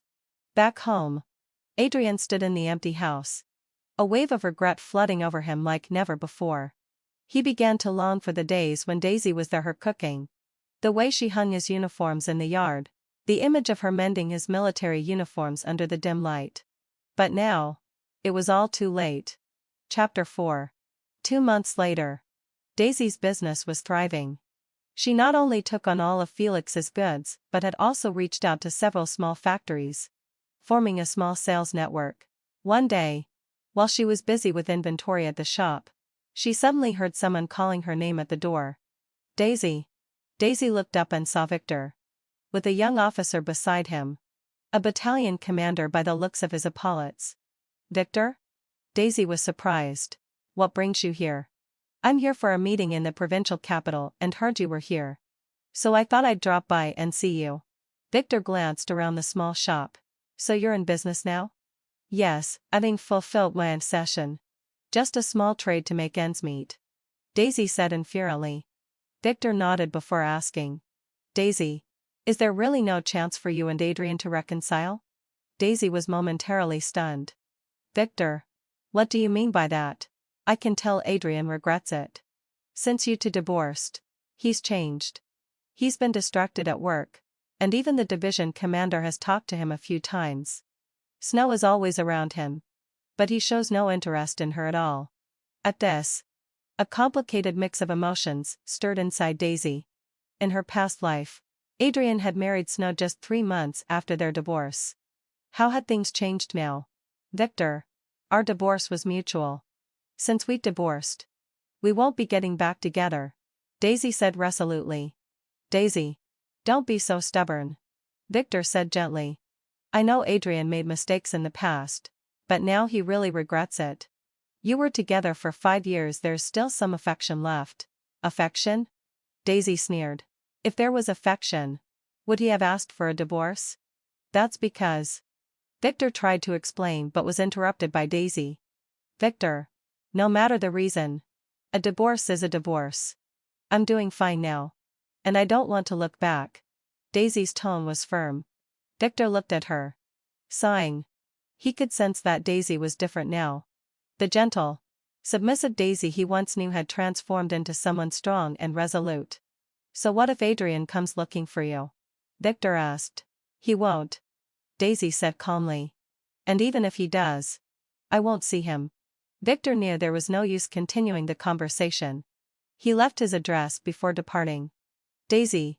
If you ever need anything, feel free to contact me. Daisy nodded and saw them out. Adrian did indeed want to find her. He had used all his connections to track down Daisy's whereabouts but had yet to gather the courage to see her. He knew he was wrong. When he first proposed the divorce, he had expected Daisy to cry, to beg him, to plead with him, so he could console her, explaining that it was a temporary measure. But instead, she had agreed so quickly, as if she had been waiting for this day. Now, every day, Adrian regretted it. He regretted asking for the divorce, regretted believing in the so-called political risks, and regretted betraying the woman who had been with him for 5 years. Snow was still clinging to him. But now, seeing her only irritated him. Apart from being young, beautiful, and educated, she was useless. She couldn't cook, she couldn't do laundry, and she didn't even know the basics of housekeeping. Her personality also repelled him, proud, willful, convivial, and condescending. In contrast, Daisy, though from a rural background and less educated, was kind, hardworking, and considerate. She kept the house in order, cared for him when he was sick, and silently supported him when he faced pressure at work. The more Adrian thought about it, the more he regretted it. Finally, having fulfilled he mustered the courage to go to the provincial capital to find Daisy. He took 3 days off and bought a train ticket. Before leaving, Snow came to see him again. Adrian, I heard you're going on a business trip? Snow asked. Yes. Adrian packed his things absently. Where are you going? Can I come with you? Snow's eyes were full of expectation. Adrian paused in his actions and looked at her seriously. Snow. Let me make this clear, I don't have any romantic feelings for you. You're a good girl. But you're not right for me. You're still young. You should find someone who truly loves you. Snow's face went pale in an instant. You too. You're rejecting me? Yes. Adrian nodded. I have someone else in my heart. And I have no plans to remarry at the moment. Is it your ex-wife? Snow spat, gritting her teeth. Adrian didn't respond. But his silence was the best answer. Tears welled up in Snow's eyes. But they quickly turned to anger. She's just a woman from the countryside, what makes her better than me? She's better than you in many ways. Adrian said coldly. At least she doesn't cling to me like you do. With that, he grabbed his luggage and left, leaving Snow standing there, stomping her feet in fury. Chapter 5. When Adrian arrived in the provincial capital, it was already past 2 in the afternoon. He quickly found Daisy's shop, following the address Victor had given him. Standing at the door, Adrian took a deep breath. Through the glass door, he saw Daisy, busy with a customer. She was wearing a clean blue work uniform, her hair neatly styled, speaking to a client. She looked healthy, more energetic than before. There was a confidence and ease about her that hadn't been there before. Adrian stood at the door for a long time, finally pushing the door open and stepping inside. Welcome. How can I help you? Daisy said without looking up. Daisy. Adrian whispered her name. Hearing that familiar voice, Daisy's body stiffened for a moment. Then she slowly looked up. The moment their eyes met, a complicated emotion surged inside her. What are you doing here? Daisy's voice was calm. I came to see you, Adrian said, looking her over. You've lost weight. No. I'm fine. Daisy continued arranging the goods. What brings you here? Adrian watched her indifferent attitude, and it felt like a knife cutting through his heart. The old Daisy would have lit up when she saw him, but now she looked at him like a stranger. Daisy. Can we talk? Adrian asked. There's nothing to talk about. Daisy didn't even lift her head. You should go back. Your new bride is still waiting for you. What new bride? I haven't remarried, Adrian quickly explained. Daisy finally looked up at him. You haven't? Why? Because I still have feelings for you. Adrian gathered his courage and confessed. Daisy. I was wrong. I shouldn't have asked for a divorce. I've regretted it every day these past few months. Daisy let out a cold laugh. Regretting what? Regretting not being able to marry the political commissar's daughter? No. Adrian said urgently. I never wanted to marry her. I asked for a divorce to protect you. Protect me? A hint of sarcasm flashed in Daisy's eyes. Adrian. Do you think I'm still that naive girl? Daisy. I know you don't believe me. But everything I'm saying is the truth. Adrian stepped forward, trying to take her hand. But she pulled away. Do you know? Since you left, I realized how much I can't live without you. Without you, the house feels empty. Like there's no soul. Daisy looked at him, her heart a storm of emotions. In her previous life, she had longed to hear these words, but now, hearing them, she only felt bitter. Adrian. If you truly can't live without me, then why did you ask for a divorce? Daisy asked. I thought you wouldn't agree. Adrian stammered. I thought you'd cry, throw a tantrum, and then I could comfort you. Tell you it was just a temporary measure. His voice grew quieter. I never expected you to agree so readily. Hearing this, Daisy almost laughed. So, this was his plan all along, to protect his own career while keeping her around as his free maid. So, you were trying to play hard to get? Daisy asked. Adrian's face flushed red with embarrassment. I did think that at the time. But I really do love you. Love me? Daisy's voice dripped with obvious sarcasm. If you love me, would you calculate against me? If you love me, would you sacrifice me for your future? Adrian was left speechless by her questions. Daisy. I'm doing well now. Please don't come to bother me again. Daisy turned back to her work. The door's over there. Feel free to leave. Daisy, hesitate. I'm not leaving. Adrian shouted, desperate. I won't marry Snow. Let's remarry. Okay? Remarry? Daisy didn't even turn around. Adrian. Do you think that's possible? Why not? Adrian said. We've only been divorced for a few months. It's not too late. I promise. I'll never hurt you again. Daisy paused, turned to face him, and looked at him coldly. What's your promise worth? When we got married, you promised to stay with me for life. And what happened? Adrian opened his mouth but couldn't find the words. Besides, even if you don't marry Snow now, there will still be Snow. Or some other Snow in the future. Daisy's eyes were as cold as ice. Adrian. I've seen through you. To you, Your future will always be more important than me. No. Daisy. You're more important than anything. Adrian said, his voice full of emotion. If I really were important, you wouldn't have asked for a divorce in the first place. Daisy said, her voice calm but firm. Adrian. We're done. Please stop holding on to something that's already over.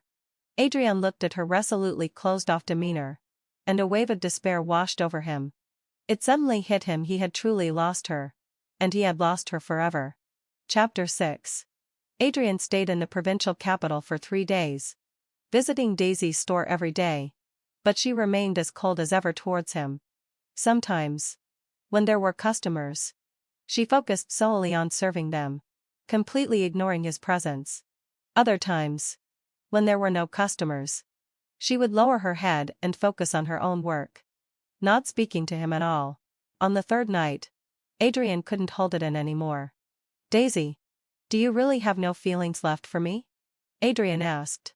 Daisy lifted her head and glanced at him. What feelings? The feelings of being schemed against by you? Or the feelings of being abandoned by you? I never schemed against you. And I never abandoned you. Adrian argued anxiously. At that time, someone was trying to frame me. And I was worried it would affect you. Really? Daisy sneered. Then tell me. Who was trying to frame you? When did it happen? Adrian froze. In truth, no one had been trying to frame him, it was just an excuse he had made up to marry Snow. Now that Daisy was asking, he didn't know how to respond. Well? Speak up. Daisy pressed. If someone was trying to frame you, there must have been a specific time and reason. Right? Adrian stammered, unable to say anything. Daisy's gaze grew colder. Can't answer. Huh? Daisy stood up. Adrian. Do you know what I hate the most? I hate being treated like a fool. When you made up that nonsense to deceive me, did you ever think that I'd wake up one day? Daisy. Adrian tried to explain. Don't say anything else. I understand everything. Daisy interrupted him. You should have just told me you wanted a divorce. Why make up all these reasons? Now that you see I'm doing well, you want to come back? Do you think I'm some piece of trash that you can toss aside and pick up again whenever you want? Adrian's face turned bright red as he stood there, unable to refute her. Because everything she said was the truth. Daisy. I admit I was wrong. But I really regret it now. Adrian said, his voice full of remorse. Please. Give me a chance. Let me start over. Okay? Start over? Daisy looked at him with no warmth in her eyes. Adrian. Some mistakes don't have a chance to be fixed. It's like a broken mirror, no matter how you piece it back together. It will never be the same. But we still have feelings for each other. Adrian protested, unwilling to give up. Feelings? Daisy shook her head. Maybe you still have them. But I don't anymore. From the moment you asked for a divorce, any feelings I had for you died. Her words struck Adrian like a sword straight to the heart. He stared at her in disbelief. How could you have lost your feelings so quickly? We were together for 5 years. So what if we were together for 5 years? Daisy's voice was calm. Feelings aren't something you can just have or lose at will. When you could so easily ask for a divorce for your future, I can also easily refuse you for my new life. Adrian stared at her, as though seeing her for the first time. Was this still the gentle, weak Daisy from his memories? You've changed. Adrian whispered. Yes, I have. Daisy nodded. I've learned not to believe men's words. Not to treat marriage as my whole life. And not to sacrifice myself for others. Daisy. Adrian reached for her hand. But she pulled away. Adrian. I'll say this one last time, it's impossible between us. Daisy's tone was firm. Go back. Marry your Snow. Or find some other woman. I just hope you'll never bother me again. Adrian knew there was no point in arguing any further. So he turned and left. As he walked out of the shop, he glanced back. Daisy had already lowered her head, focused on her work, as though he had never been there at all. That night, Adrian didn't sleep a wink at the guest house. He finally understood he had truly lost Daisy. And this time, it was a loss he would never recover from. The next day, he bought a return train ticket and, feeling utterly despondent, made his way back to the military base. Upon returning to the base, Adrian became even more depressed. Mistakes piled up at work, and even the division commander noticed. He called Adrian in for a talk. "Adrian, what's going on?" the division commander asked, concern in his voice. "Are you feeling unwell?" "No. I'm fine." Adrian forced a smile. "Then why have your work performance been so poor lately?" The division commander frowned. "There have been several issues on your recent assignments. And that's not like you." Adrian kept his head down, unsure of what to say. The division commander looked at him, sighed, and then asked, "Is this because of the divorce? I heard you and Daisy divorced." Adrian nodded silently. "Listen. It's normal for couples to have disagreements. There's no need to rush into divorce," the division commander said, his tone more serious. "I've met Daisy before.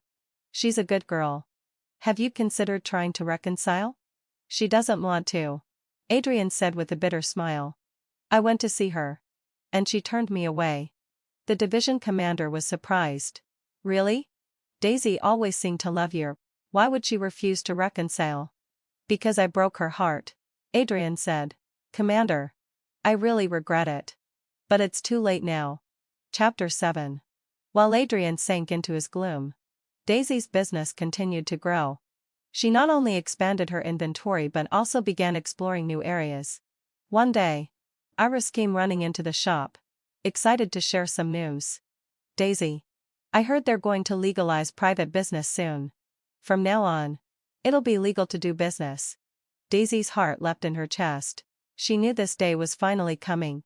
The winds of reform were about to blow across the country, and she was already prepared. "Sis, where did you hear this?" Daisy asked. "I have a friend who works in the city government. She said the documents are already in, and it'll be officially announced soon." Iris beamed. "Daisy, you're really ahead of the game. Starting your business early." Daisy smiled, not saying much. It wasn't foresight that led her to start early, it was the memories from her past life. Sure enough, within a month, the policy was officially announced. Individual businesses were allowed, and private enterprise became legal.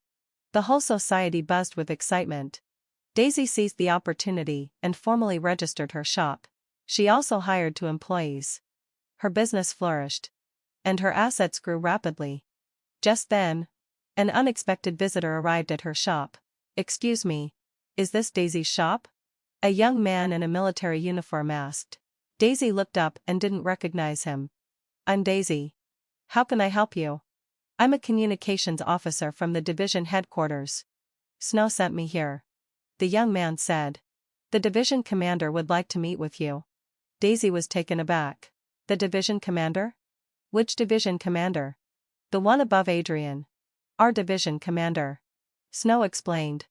Daisy understood. Adrian's division commander wanted to meet with her. She immediately guessed that it must be related to convincing her to reconcile with Adrian. "Please tell your division commander that I'm very busy and don't have time for a meeting," Daisy replied firmly. Snow hesitated. "Daisy," the division commander said, "it's very important. He hopes you can spare some time to meet." Daisy thought for a moment, then decided to go. She wanted to see what Adrian's superior had to say. The division commander was a man in his 50s, with an imposing presence. When he saw Daisy, his attitude was polite. "Comrade Daisy, thank you for meeting with me." The division commander gestured for her to sit down. "I wanted to talk to you about Adrian. If this is about convincing me to reconcile with him, then forget it," Daisy said directly. "It's impossible between us." The division commander was taken aback by her bluntness. "Comrade Daisy, could you tell me why you two divorced?" Daisy thought for a moment, then decided to be honest. "Because he wanted to marry someone else. But he didn't want to give up the free housekeeper I was. So he made up a lie and tricked me into a fake divorce." The division commander froze. "What? Such a thing happened? You didn't know?" Daisy asked, raising an eyebrow. "Isn't Snow your relative?" "Snow?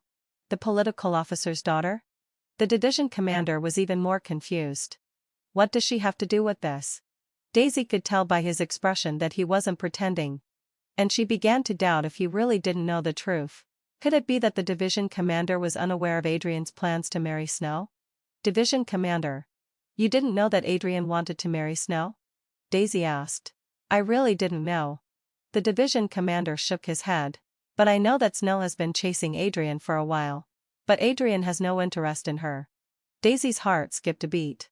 If the division commander was telling the truth, then everything from her past life didn't add up. Why hadn't Adrian married Snow in this life? Then why did you want to meet me? Division commander? Daisy asked. I wanted to understand Adrian's situation. The division commander sighed. Since you two divorced, he's changed completely. He's been making mistakes at work and his mental state is poor. I'm worried that if this continues, he'll run into serious trouble. Daisy felt a swirl of conflicting emotions. She hadn't realized that Adrian had become like this after losing her.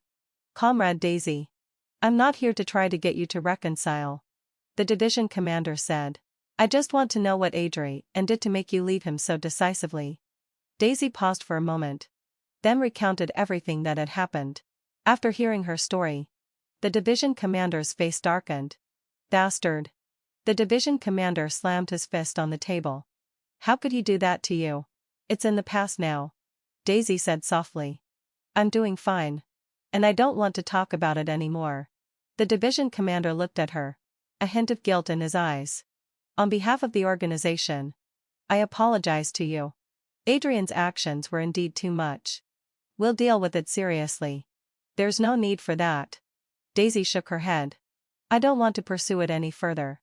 I just hope he won't bother me again. The division commander nodded. I'll have a word with him. But Comrade Daisy, I still want to ask. Is there really no chance for reconciliation? There is none. Daisy's voice was firm. Some things cannot be forgiven. I no longer love him. The division commander sighed, knowing there was nothing more to be said.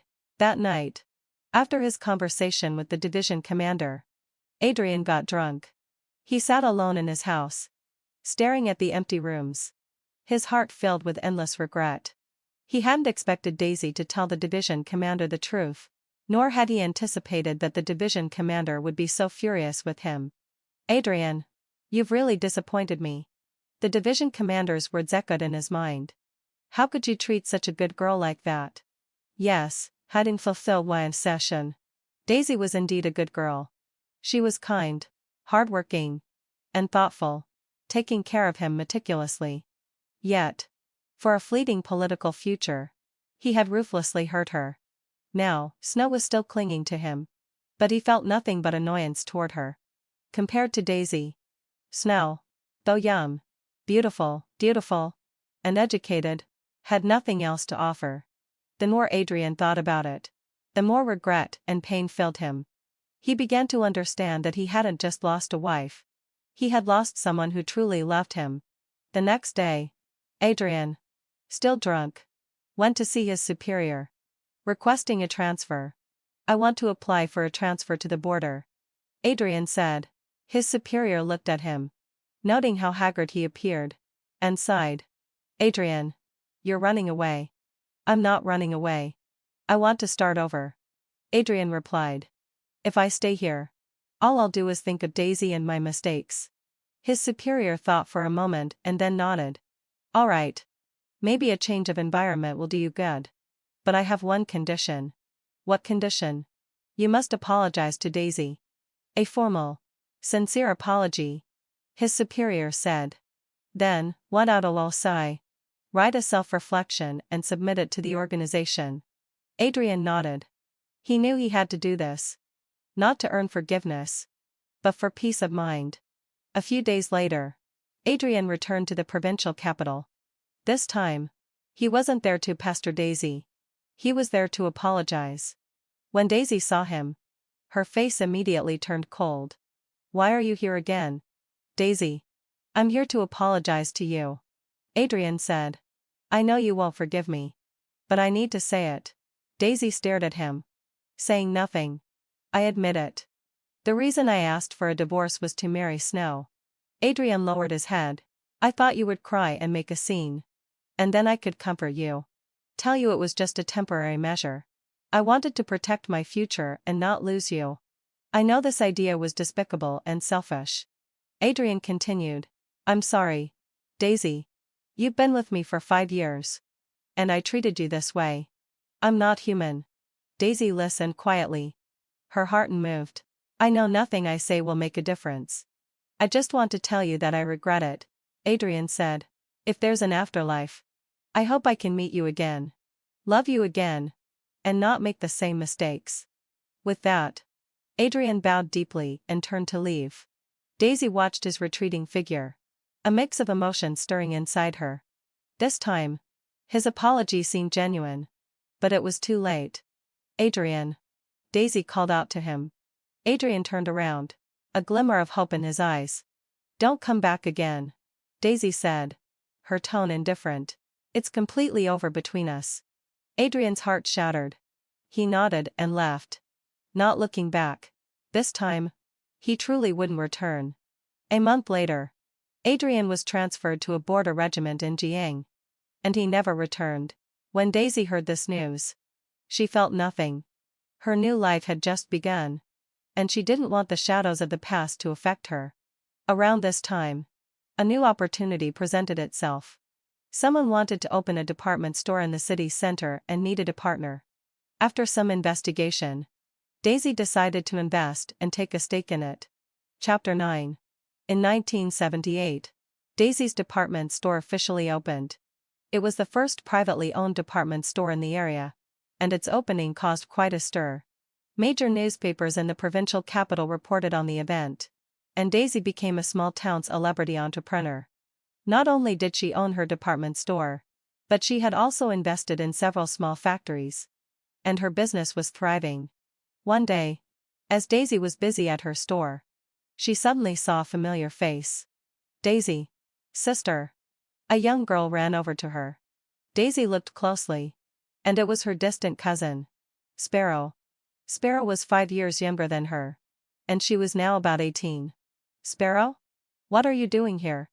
Daisy asked. Pleasantly surprised. I'm here to study at the Provincial Teachers' College. I heard you opened a store here. So I came to visit, Sparrow said excitedly. Daisy. You're amazing. Daisy smiled. It's nothing special. Just a small business. Which school are you at? The Provincial Teachers' College. Sparrow said. I'm studying elementary education.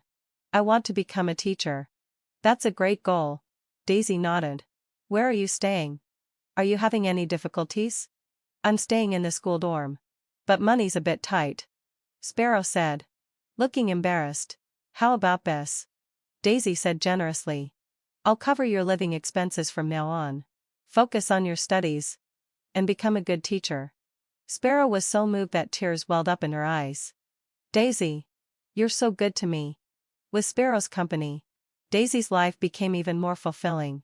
Sparrow often came to help at the store, and the two of them got along very well. One day, Sparrow mysteriously said to Daisy, Daisy. We've got a new teacher at our school. He's really handsome. How old is he? Daisy asked. Laughing. 26. His name's Felix. And he teaches math, Sparrow said. Her face full of admiration. Daisy. Would you like to go see him? Daisy shook her head. I'm not thinking about these things right now. Daisy. You can't stay single forever. Can you? Sparrow urged. You're only 28. Still young. Daisy thought for a moment. Indeed. She couldn't lose faith in all men because of Adrian's betrayal. Now that her career was on track, it was time to consider her personal life. All right. Set it up. I'll meet this Mr. Zhang. Daisy said. Sparrow jumped up excitedly. Great. I'll arrange it right away. A few days later, Daisy met Felix. He was a well-mannered man. Wearing glasses. Speaking gently. And giving off a dependable vibe. Mr. Zhang. I've heard so much about you. Daisy said politely. Sparrow often talks about you and says you're someone she admires the most. Not at all. Felix said modestly. I'm just a teacher. I heard you're an outstanding businesswoman. Though. I've just been lucky. Daisy replied. I heard you graduated from college? Yes, Head-Intel Xianxia. I graduated from East China Normal University with a degree in mathematics, Felix said. After graduating, I came here to teach. The two of them hit it off immediately. Felix was knowledgeable, articulate, and fully supportive of Daisy's career. He didn't harbor any sexist views. Sparrow, I think you're amazing, Felix said sincerely. For a woman to achieve something like this in these times, it's truly impressive. Daisy was very impressed with him. Unlike Adrian's chauvinistic attitudes, Felix respected women and supported female entrepreneurship. In the following months, Andy let out a low sigh. They met frequently. Felix would stop by the store during his breaks, and Daisy would visit him at school when she had time. Their relationship grew closer, with Sparrow playing a big part in bringing them together, often creating opportunities for them to be alone. 6 months later, Felix proposed to Daisy. Daisy, I know you've had an unhappy marriage before, Felix said, but I hope you can give me a chance to protect you, to take care of you. Daisy looked into his sincere eyes, and a warm feeling surged in her heart. This feeling was different from the passion she once had for Adrian. It was more about a sense of safety and trust. Felix, there's something I need to tell you, Daisy said. I have my own career now. I won't give up my work after marriage. Can you accept that? Of course. I can, Felix replied without hesitation. I support your career and will help you. We can work hard together and create a beautiful future. Daisy was moved. Such a man was indeed worthy of her lifelong commitment. Okay. I agree. Daisy nodded. Felix was so excited that he hugged her, and the two embraced tightly. Sparrow, standing by the side, clapped her hands in excitement. That's great. Daisy, you've finally found happiness. Chapter 10. In the spring of 1979, Daisy and Felix had their wedding. It was a simple yet warm ceremony, attended by their close friends and family. Daisy wore a red kippah, and Felix wore a zhongshan suit. Standing together, they made a perfect couple. Iris stood by, wiping away tears. Daisy, you've finally found a good man. Sparrow was equally emotional. Daisy, I wish you both a lifetime of happiness. After the wedding, the couple returned to their respective work. Felix taught at the school, and Daisy continued to run her business. They lived harmoniously, supporting and understanding each other. Felix was indeed a good husband. Not only did he support Daisy's career, but he also often helped her with ideas and plans. On his advice, Daisy branched out into the education sector, investing in several private schools. Her business grew steadily, and Daisy became a well-known female entrepreneur in the area. She was named a labor model by the provincial government and even had an audience with the leadership. One day, Daisy was in her office handling some matters when her secretary, Victor, knocked and entered. President Sparrow. Someone's here to see you. Who is it? Daisy asked without looking up. A soldier. He says he's an old friend of yours, Victor replied. Daisy looked up, a bad premonition rising in her chest. What kind of soldier? 40-something. With several stars on his shoulders, Victor described. Daisy's heart skipped a beat. Several stars on his shoulders meant he was a high-ranking officer. Could it be Adrian? Please let him in, Daisy said. Soon, Sai, a middle-aged man in military uniform entered. Daisy looked up and saw. Indeed, it was Adrian. But he looked much older than he did 10 years ago, with more gray in his hair. Daisy. Adrian called softly. Daisy. She said coldly. Please. Have a seat. Adrian sat down, looking around at the lavish office. Your career has really grown. It's doing okay, Daisy replied indifferently. What brings you here? I've been reassigned. Now I'm the deputy commander in the military district, Adrian said. I heard you're married now. Yes, Heatheside. My husband is a teacher. Daisy nodded. We're very happy. At these words, a flash of pain crossed Adrian's eyes. 10 years had passed. He had spent 10 years on the frontier, constantly thinking of her. But now she had a new life, a new love. As long as you're happy, Adrian said, forcing back the pain in his voice. I'm here to tell you something. What is it? Snow is dead. Adrian said quietly. 3 years ago. She married a businessman. But that man betrayed her. And she couldn't bear it. She committed suicide. Daisy froze for a moment. A complex emotion swirling inside her. Snow had once been her rival. But hearing about her death still made her feel something. Why are you telling me this? Daisy asked. I wanted to tell you that I haven't remarried. Adrian said. You've always been the only one in my heart. Adrian. None of that matters anymore. Daisy replied flatly. We both have our own lives now. The past is the past. Adrian looked at her. His eyes filled with reluctance. Daisy. I know we're never getting back together. But I need you to know that for the past 10 years. I've regretted everything. If I could do it over. I would never hurt you. There are no ifs in this world. Daisy said. Standing up. Adrian. If there's nothing else. I need to go to a meeting. Adrian knew he had been dismissed and stood up. Daisy. Take care. You too. Daisy said politely. As Adrian reached the door. He suddenly turned back. Daisy. Do you hate me? Daisy thought for a moment. Then shook her head. No. I don't.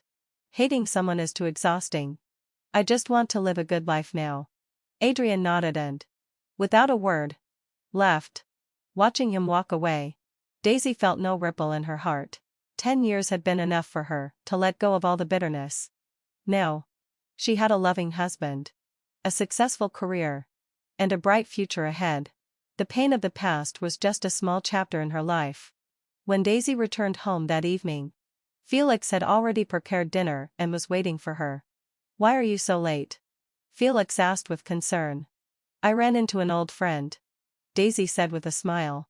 Someone from the past. Felix didn't press her further. He simply embraced her gently. You're tired. You should rest early. Daisy leaned into his embrace, feeling a deep sense of security. This was the life she had always wanted, simple yet warm.